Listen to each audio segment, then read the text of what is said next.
Welcome back.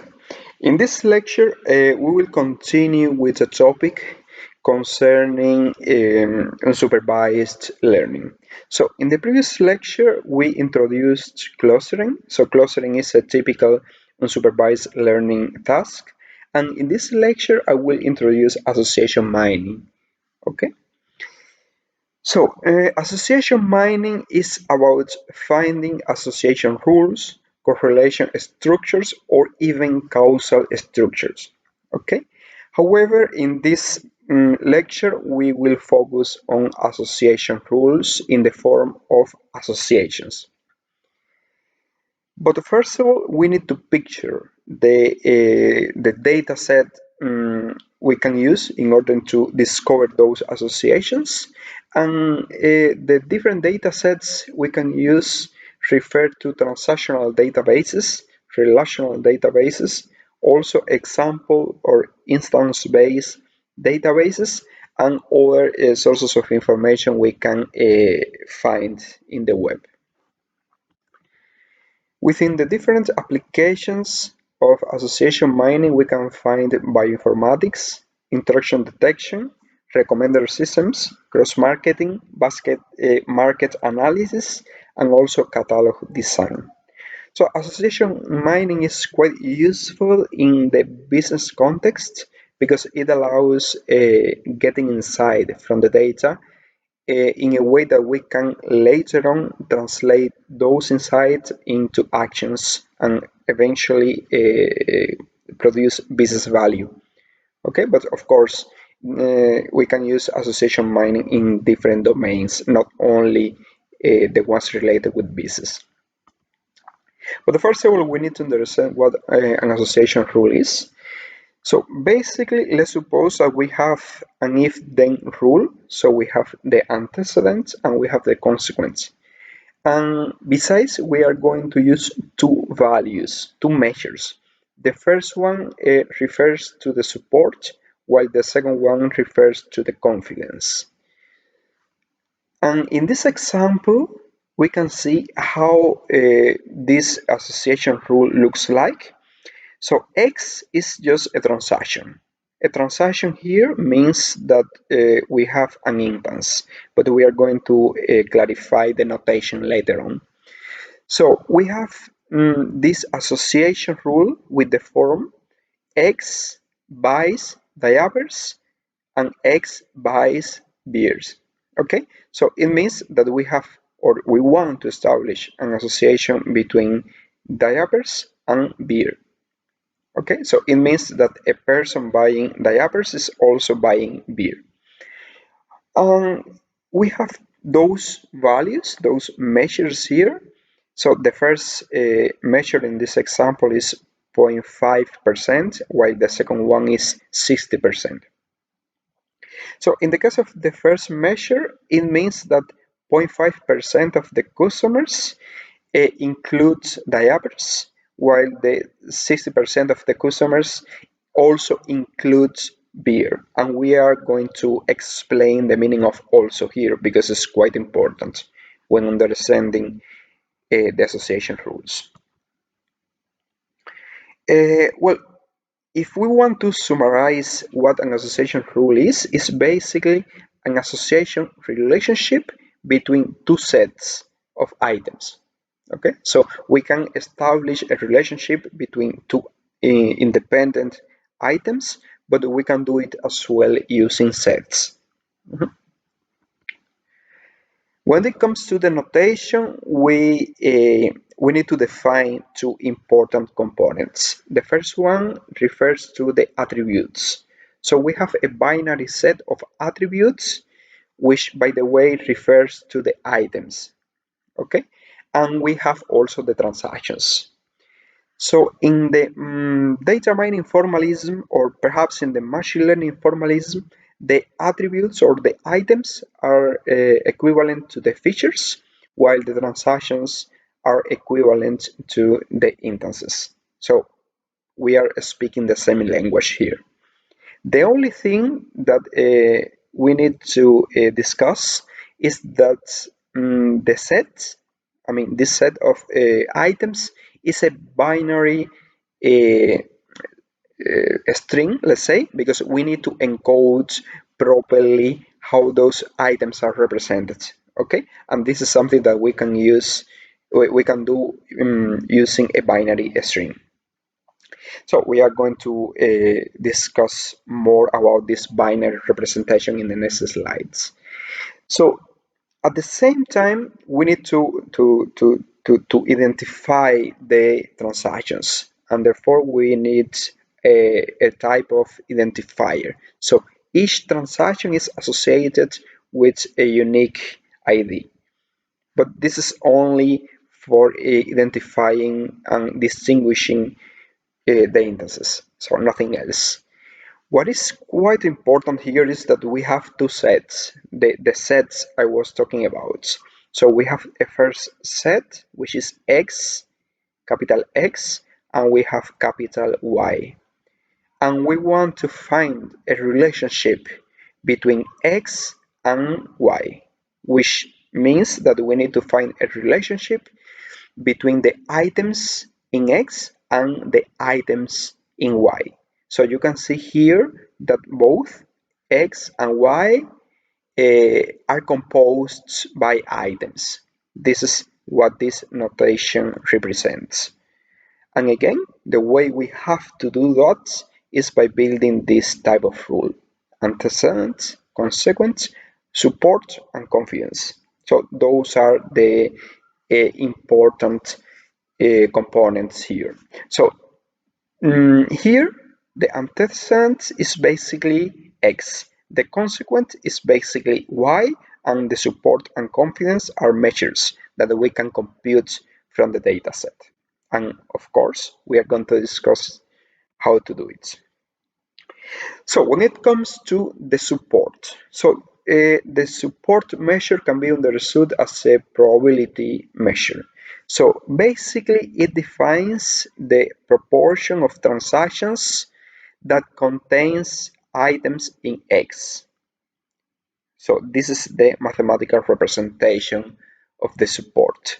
So it means that we are counting here, we are counting how many transactions include the items in X. And later on, we are going to divide this number by the number of transactions. So it's a relative measure that can be understood as a probability. Later on, we have the confidence. So the confidence can be understood as a conditional probability measure. And the reason is because it relates both the items in X and the items in Y.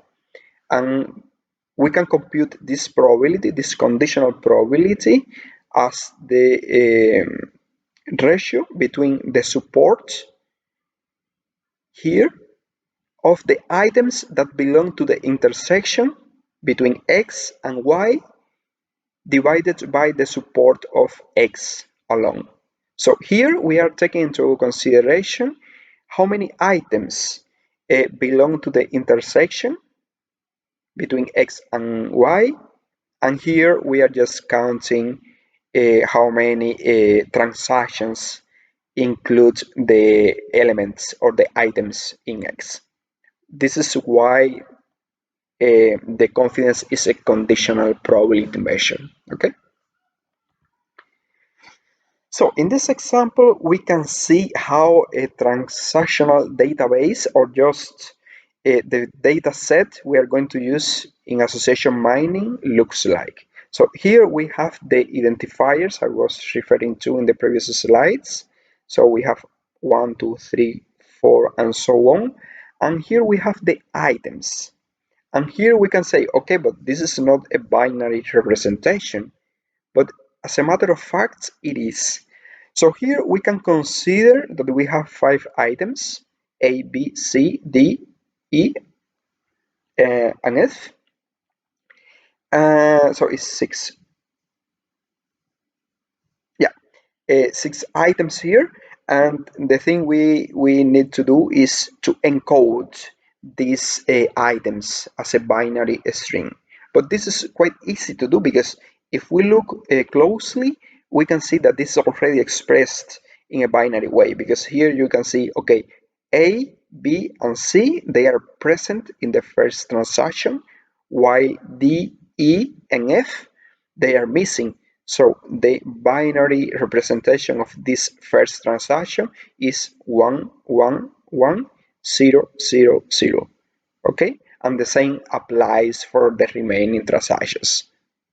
And this is the way we have to encode in a binary way the items, which, by the way, aligns perfectly with the formalism we were discussing in the previous slide.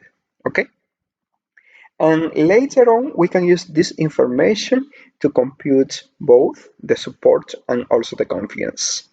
However, here two main components come to play. The first one is the minimum support, and the second one is the minimum confidence. So those are parameters we need to establish ourselves in the beginning. Okay, so the support and confidence, they are measures we can compute from the data. However, the minimum support and the minimum confidence, they are parameters. And later on, we are going to discuss the implications and how to configure those parameters. Well, in summary, we can say that we need a list of possible association rules. Later on, we need to compute the support and confidence for each rule. And later on, we are going to discharge the rules that fail to fulfill the minimum support and also the minimum confidence thresholds. Okay, so this is how the algorithm looks like roughly. However, this algorithm or this procedure is quite expensive, computationally speaking, so it's quite time consuming. So we need something else. We need to come up with better strategies in order to compute the association rules we need. So this algorithm can be decomposed into two different tasks. The first task relates with finding the frequent item sets, while the second task concerns with the rule generation. However, generating the frequent item sets is still computationally expensive, and this is something that we need to take into consideration when working with association mining algorithms. But of course, we need a solution. Well, in order for you to understand how difficult this problem might be in terms of computational resources, let's suppose that we have n items, so we have 2 powered minus 1 possible item sets. Okay, so the exponential growth of this graph depends on the number of items. And of course, every time that we are formulating an algorithm and the word computationally expensive is associated with exponential growth, it is a mess. Okay, so exponential growth is never good news when designing or studying or implementing an algorithm. Okay, so we need to find out a better way of finding the frequent item sets. Let's suppose now that we want to compute the minimum support, the support and the confidence for this rule. So A implies C. Okay, this is a very simple rule. But besides, we are going to set up the parameters. So the minimum support is 50% and the minimum confidence is also 50%. So it's time for some computations. So first of all, we are going to compute the support for the combinations containing only one item. So in the end, they are not combinations, right? But okay, this is the ground to which we are going to generate. So here we can see that we have A, and the support is 75%. Okay, this is a percentage value, but in the end is 0.75. Okay, this is equivalent, because in the end, in the previous slides, we were talking about a ratio, so between 0 and 1. Okay, excellent. But the question is, how can we compute this number here? So in the case of A, we can see that A appears in 3 transactions out of 4. So therefore, we have 75% of support. In the case of B, the support is 50% because B appears in the first transaction and also in the last one. So 2 out of 4. And the same happens with C. In the case of C, it appears in the first transaction and in the second one. So 2 out of 4. And finally, we have the support of A and C together. And A and C together appears in the first transaction together with B and also in the second transaction alone. Okay, this is a way we have to compute the support. So it's just a frequency-based computation, which is quite easy to do, so it's not a problem. And finally, we can compute the confidence. And the confidence is just the ratio between the support of A and C together divided by the support of A alone. Why A? Okay, because A is the condition we have in this rule. And this is the way we have to compute the support and the confidence. Now it's time to introduce the a priori principle, which is basically the foundation behind the a priori algorithm. So any subset of a frequent item set must be frequent. So this is the principle. And the relevance of this very powerful principle is that if we have subsets with non-frequent items, those subsets are not interesting and we can discharge them. Okay, this is the main relevance of this principle. Therefore, we don't need to explore the whole graph. We don't need to explore the whole set of combinations. Okay, just those combinations which are frequent. And this is basically the trick of the a priori algorithm. Okay, so let's suppose that we have AB, the combination containing AB, and this subset is frequent. Therefore, A and B must be frequent as well. And of course, we can generalize this principle for different combinations having different lengths. Okay, this is the principle. And of course, we are going to use the frequent item sets in order to generate the association rules. Because if you have a combination which is not frequent, of course, this combination is not useful and it doesn't report any valuable information when it comes to the association rules. This is how the algorithm looks like. So first of all, we start with k equal to 1. K is basically the length of the combination we are forming. So k equal to 1 means that the combination contains only one item. So in the end, it's not a combination, but this is the simplest way of expressing a combination.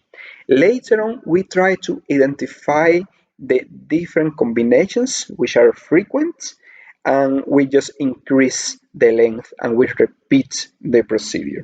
Okay, this is the formalization, but perhaps it is worth to discussing how this algorithm looks like in practice.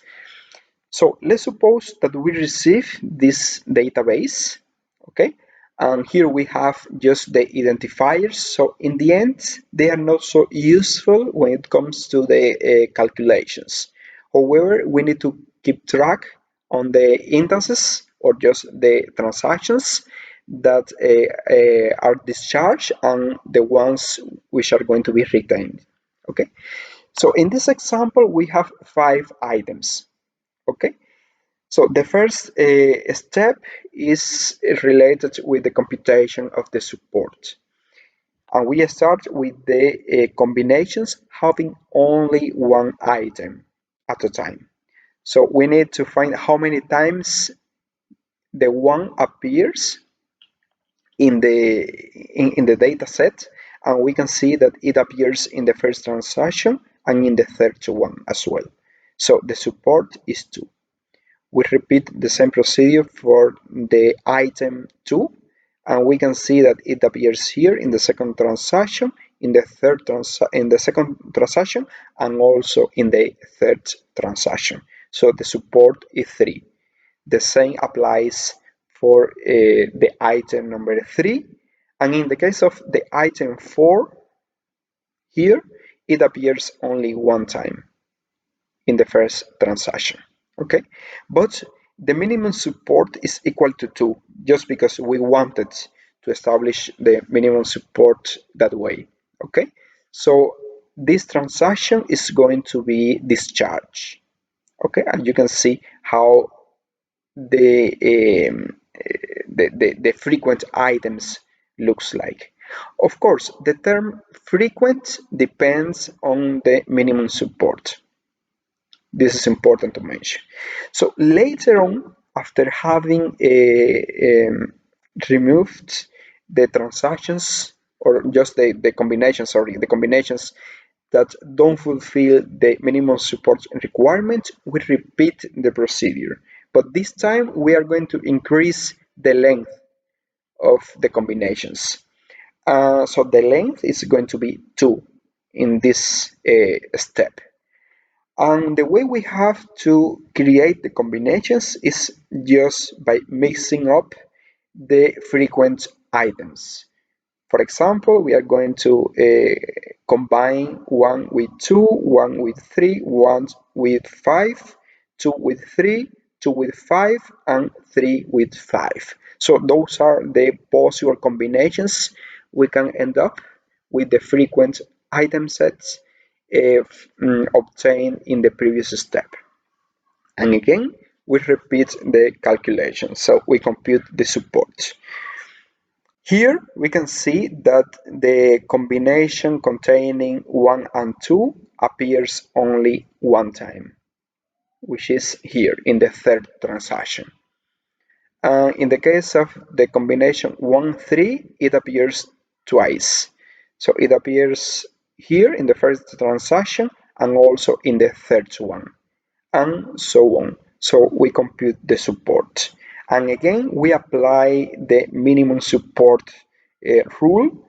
So it means that this combination is discharged and also this one.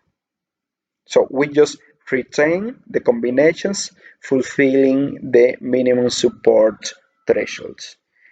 And we repeat the same procedure, but this time we increase again the length of the combinations we will form.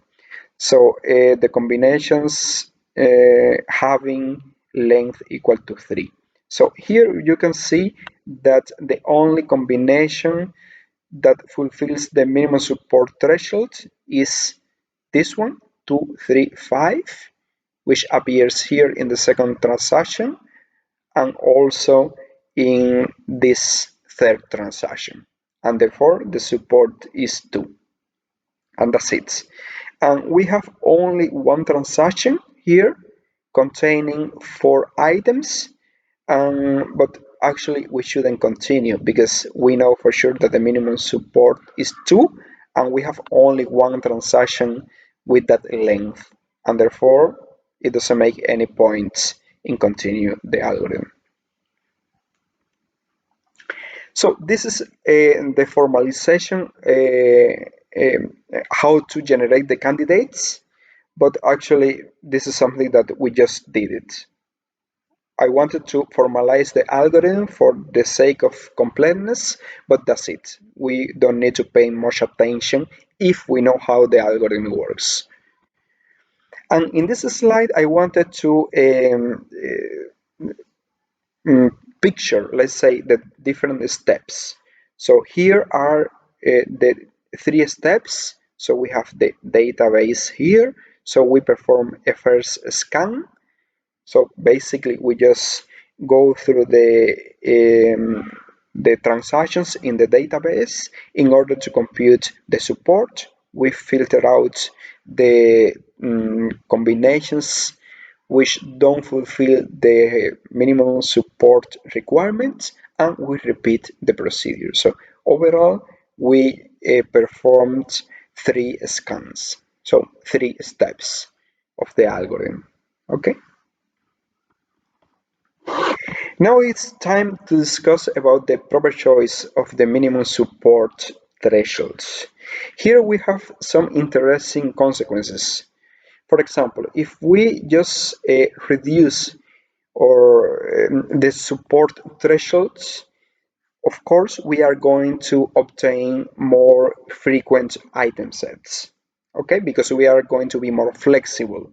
But at the same time, we are increasing the number of candidates, and this is something that might be a problem when working with data sets with many instances or many transactions and many items as well.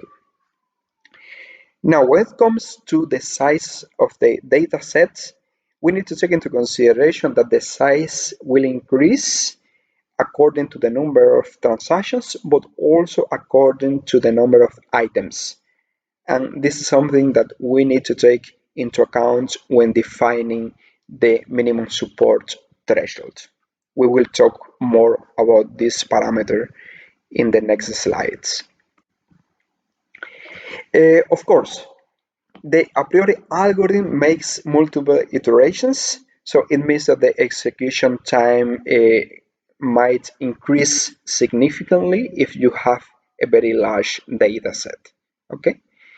And at the same time, we need to take into account that if you have many instances, it's a problem in order to perform several iterations. But if you have many items, it's going to be a problem when it comes to the number of combinations. Okay, because remember that the number of combinations depends on the number of items, and this relationship is exponential, which again is never good news in machine learning or data mining in general.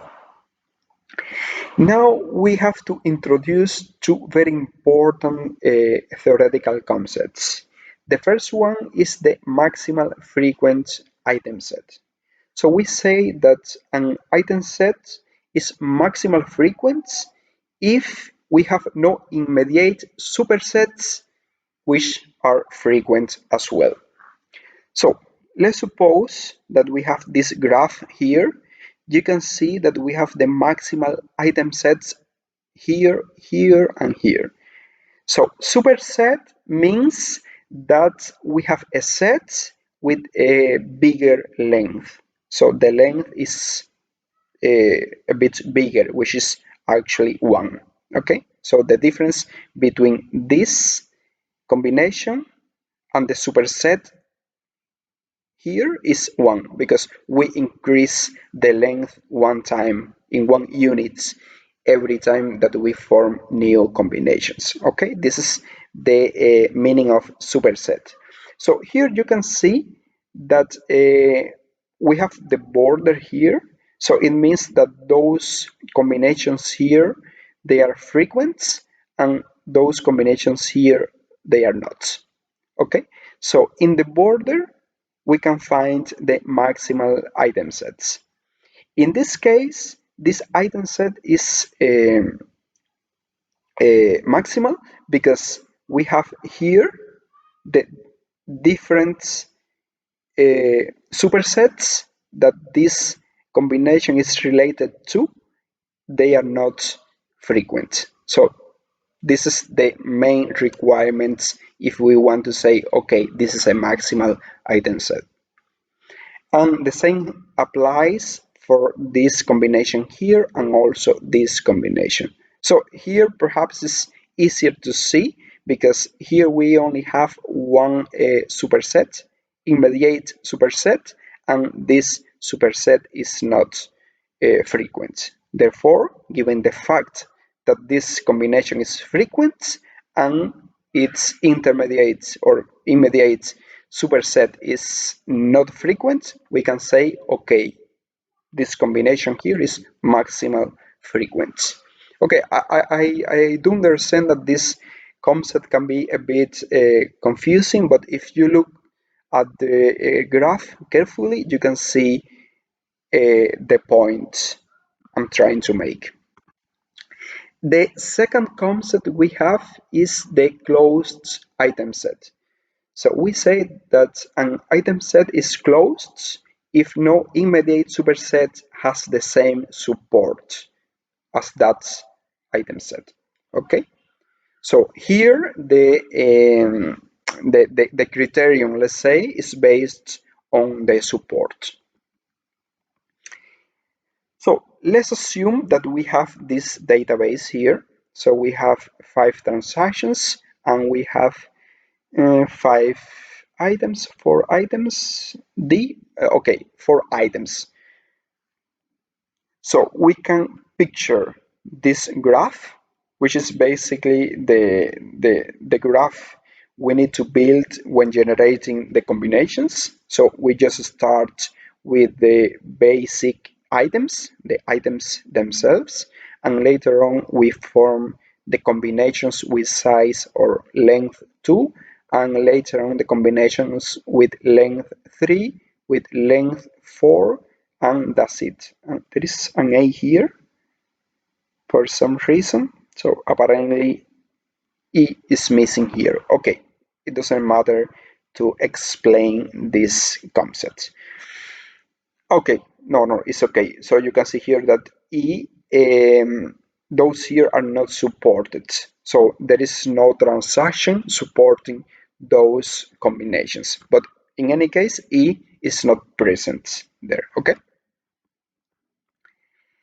So here in this slide, we can see the main difference between the maximal frequency and also the closed frequency.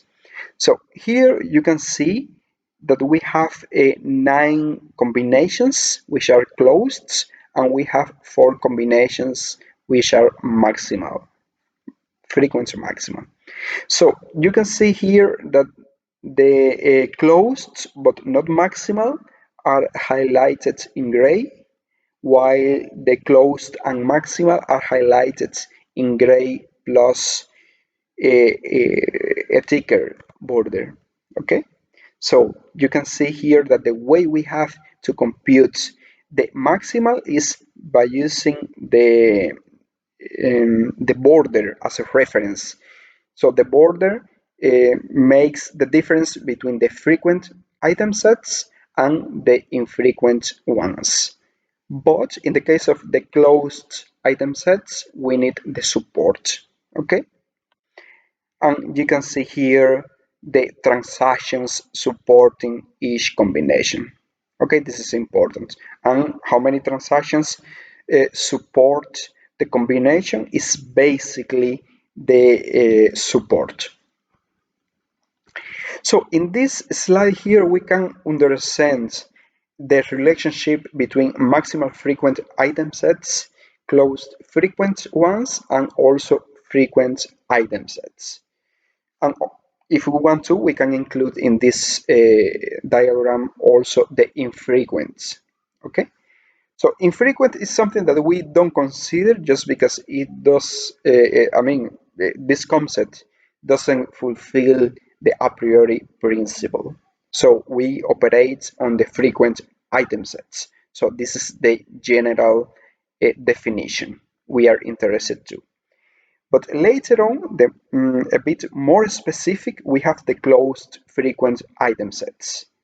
So basically, we have a frequent item sets, but we need to enforce a constraint, which depends on the support as well. And later on, which is the most specific concepts, we have the maximal frequent item sets, okay, which is actually closed and frequent. So we can say that the maximal frequent item set is closed and the closed ones are frequent. So this is the relationship.